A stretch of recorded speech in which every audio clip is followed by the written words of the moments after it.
এখন পর্যন্ত ছোট বড় মিলিয়ে বাংলাদেশ ভারত সীমান্তে যতবার যুদ্ধ হয়েছে প্রত্যেকবারই বাংলাদেশের কাছে পরাজিত হয়েছে ভারত।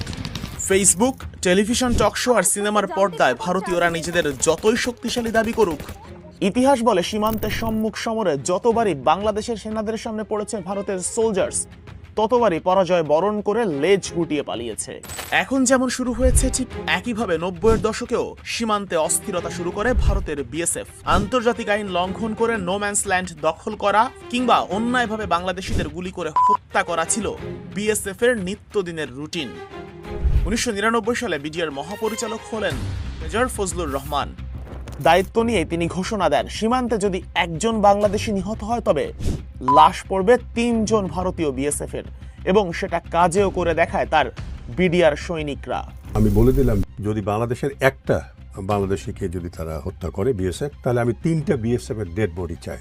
বিডিআর প্রধানের সেই পদক্ষেপের পর সীমান্তে একের পর এক পরাজিত হতে থাকে ইন্ডিয়ান সৈন্য, এবং 2001 সালে কুড়িগ্রাম ও সিলেট সীমান্তে যুদ্ধ বাধে। কিন্তু মজার ব্যাপার, নিজেদের এত শক্তিশালী দাবি করার পরও যুদ্ধে একবারের জন্য বাংলাদেশের সাহসী বিডিআরের সামনে টিকতে পারেনি ভারতীয় সেনারা।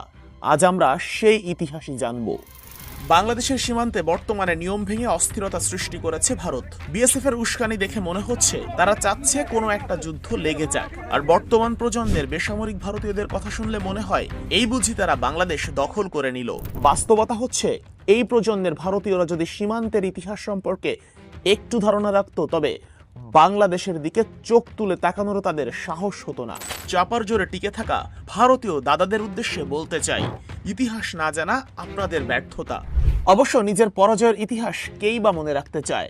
আজকের ভিডিওটা আমি ডেডিকেট করছি সেই সব ভারতীয়দের যারা ইতিহাস না জেনে শুধুমাত্র গালভরা গল্প আর মিথ্যে অভিনয় দিয়ে টিকে থাকতে চায়। তবে হলফ করে বলতে পারি, আপনাদের যদি এক ফোঁটাও লজ্জা থাকে এই ভিডিও দেখার পর বাংলাদেশ নিয়ে বাজে মন্তব্য করার হিম্মত আপনারা দেখাবেন না। সাথে আছি শেখ আশিক।